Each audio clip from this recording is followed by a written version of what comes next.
Hello, about to drive to my aunt and uncle's house for our soul food dinner. And here we go. On my way. Thank you for joining.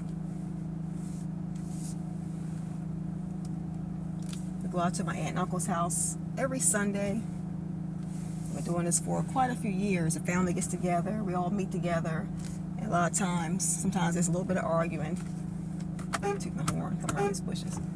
Sometimes it's a little bit of arguing. Sometimes the family gets together. They want to remember things in the past, that some things weren't that good. And a lot of the times we have therapy and we talk about different things, different topics, and we forgive and love one another and reflect on the things in the past that we can make right today. So thank you for joining this channel, Lois Road in My Life. I had to change the channel name because I've been kind of missing in my life. I had my other channel, God's Platform Gives Hope, and I love that name. That was a beautiful name. I did that after my mother passed away. I do have my other channel too, God's Platform, but I just wanted to change it to Lois Road in My Life because I really haven't been living. I've been kind of existing for quite a little while now, just kind of existing. I've always felt like I've been hiding all my life, hiding from what I could be, hiding from my potential, hiding from what God called me to be, called me to do. Had my head in the sand for quite a few years, thinking about kind of like, woe is me, why is my life like this, how did I get here?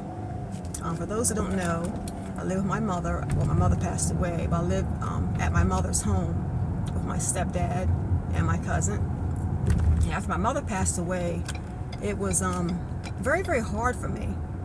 I was so angry. I was so mad that she passed away. I had so much rage that she was gone. It was hard for me to cope. So the people that were in my life, the ones closest to me, my stepdad and my cousin, or different people in my life, other family members also, I was kind of lashing out at them, which I shouldn't have, but been lashing out at them in my burst of anger and rage. I had to finally, they say come to yourself. I come to myself and say, the Lord showed me that it wasn't right. And we had a love meeting. The love meeting was very interesting. It was a lot of fun. The Lord told me to have a love meeting. So I bought a football, a Nerf, one of those my regular footballs for my job. And the Lord told me just to pass it around the room. Each person held the football. The one who held the football got to speak only. So pass the football around the room. Each person got a turn, and it was very, very moving. You couldn't speak unless you were holding the football. So we had to always focus on the football. You had to pretty much focus and listen what the person was saying that was holding the football.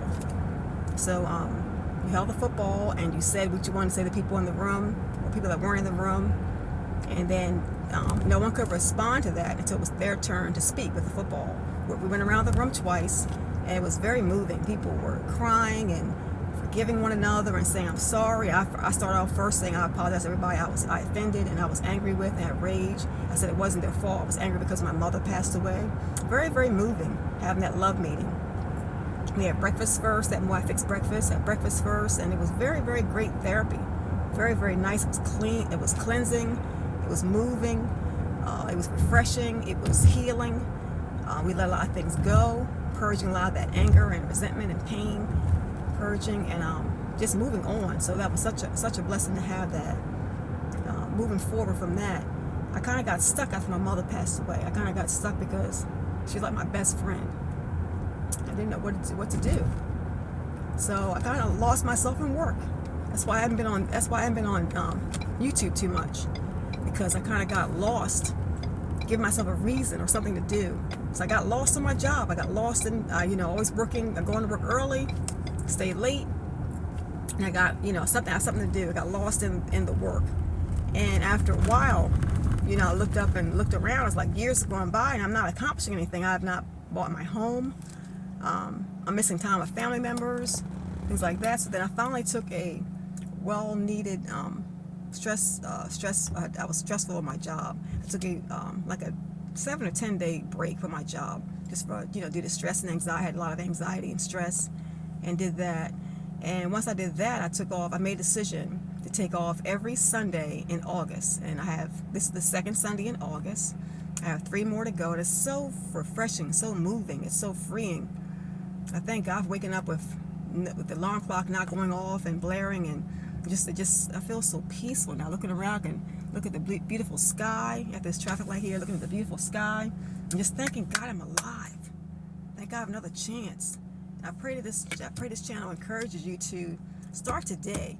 You can begin your day no matter what time it is, whether it be midnight, 10 o'clock p.m., 9 o'clock in the morning, 2:30 p.m. Just begin your life.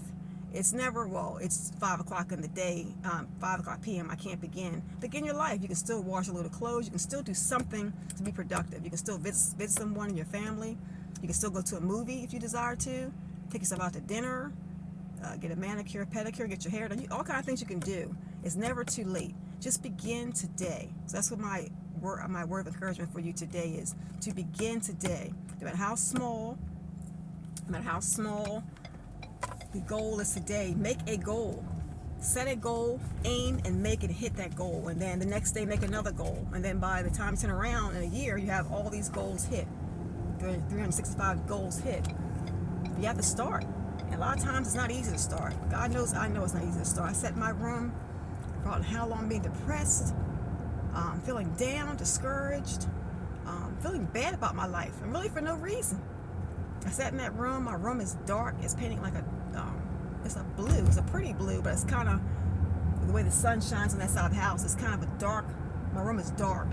And then I went one step further and added blackout curtains to make it even darker. I said I wanted for ambiance when I watch movies, but it's kind of like I was kind of cocooning or embracing my pain in a sense, embracing my depression. And now I finally let that go. I let the depression go. I let that all that that woe is me mentality, and I have hope for my life. I have hope because I have hope to see another day. I have hope to live in today. And right now I'm going to go visit my family. My son is there, my aunt, my uncle. My other uncle lives down the hill, and my other cousin, my other aunt and uncle live down the hill. And it's just my other cousin down the other way. It's just like a love fest. And just to give me a reason to get out of bed to do something, instead of just laying in bed and have no excuse to get up. That's another thing. People need a reason to get up in the morning. Even to get up to go, my uncle said he's retired. He gets up and goes and get a cup of coffee every day from 7-Eleven. To get up, a reason to get up out of bed. Some people go to the grocery store and shop, whether they buy anything or not, to go around the store and just to get out of, a reason to get out of bed. I see when I get my hair done, while I'm getting my hair done, I see a lot of people coming in early in the morning. They're walking around the mall. They said if you walk around so many times, so many laps, it's like 2.5 miles, something like that, or 1.5 miles. And that's great. I mean, just giving a reason to get out of bed. We have to start. A lot of things in my life I want to start. I like to share. I want to start going to the gym. I've been saying that for years, but I have to make a decision to go to, first of all, get a membership and go there. And the reason why I'm not going to the gym is pretty much because I feel, why am I going? You think to yourself, I want people to go there and laugh at me, thinking because, my size, and what is she going to work out? What is she going to do? But it's not about other people, it's about myself. Make a decision to reach a goal, to make a goal, and reach that goal that I've set for myself. So that's something I need to do sometime this month. And whether I'm going there for 5 minutes or half an hour, I can still set a goal to go to the gym. Whether it be once a week to start, and then eventually a couple times a week. But the thing is just to start. Even if a person goes once a month, that beats a blank. It beats not going to the gym at all. Just start. Just begin where you're at and start. So in my life was something coming up. My grandfather, when I was 3 years old, he came into my room and he brought me a beautiful stool, a beautiful step stool, a wooden step stool, and it was real pretty colors on there, like a little carousel on there, red and blue. And it said on there, I'll never forget, it said, wash hands and face and do it well when you step on this carousel. And that was my first memory. At 3 years old, I really remember that was a pure memory. Very, very pure. My grandfather was very good. My great-grandfather was very, very good. It was my grandmother's father. He was very good to me from that one time I remember that experience with him. And I treasured that stool. And then later on in life, my mother's boyfriend, he crushed that stool. And I felt like when he crushed that stool, part of me crushed because he was doing things to me that he shouldn't be doing to a child. So it was symbolic. It was very symbolic when he crushed that stool. I felt like he crushed my soul, crushed my heart, crushed my mind in a sense, my reason for hope. So that, I think that began my pain. I do believe it began my pain in my life, my getting off track.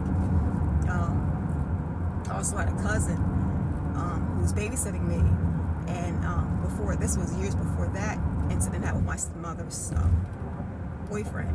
I had a cousin who was babysitting me. I think I was about 9 years old, and he took advantage of me also. So all these things in life happen to a person, will happen to me. You say